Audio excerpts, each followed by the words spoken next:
On ne peut pas prôner le développement en assassinant, en violant, en détruisant ses semblables africains.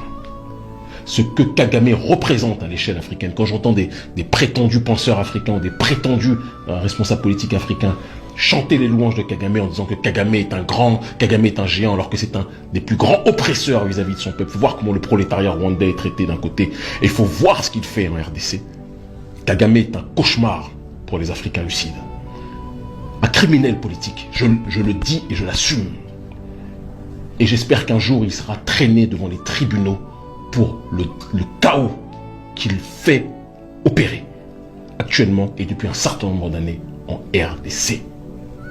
Tant qu'on ne dit pas les choses avec vérité, je sais que je vais risquer des choses en disant ça, mais il faut qu'on ait le courage de le dire. Vous parlez de développement matériel, vous tuez les gens. Qu'est-ce que vous voulez créer? Une société civilisée ou un cimetière? À un moment donné, il faut s'interroger sur la situation que connaît cette région, sans quoi on ne pourra jamais avancer. Un pays qui ne produit pas le coltan, mais qui est le premier exportateur de coltan. De l'autre côté, le pays voisin qui est complètement détruit à l'est. Et aucun panafricaniste digne de ce nom ne devra avoir le toupet de citer Kagame en exemple, parce que le développement du Rwanda n'est pas le développement génial, matériel de quelqu'un qui bosse pour bosser, c'est quelqu'un qui a été soutenu par toute l'oligarchie occidentale pour que ce pays soit le laboratoire de la déstabilisation de la sous-région, de la destruction de l'Est du Congo.